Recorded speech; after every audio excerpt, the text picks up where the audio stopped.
You want to make sure that they point that direction on the top, because it goes this direction on every chainsaw that I've ever seen, and they cut in this direction.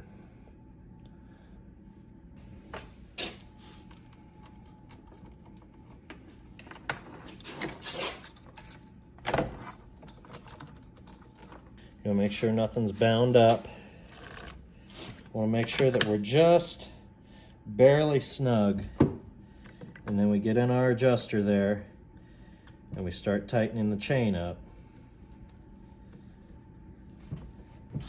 What we're watching for is for that light to just disappear.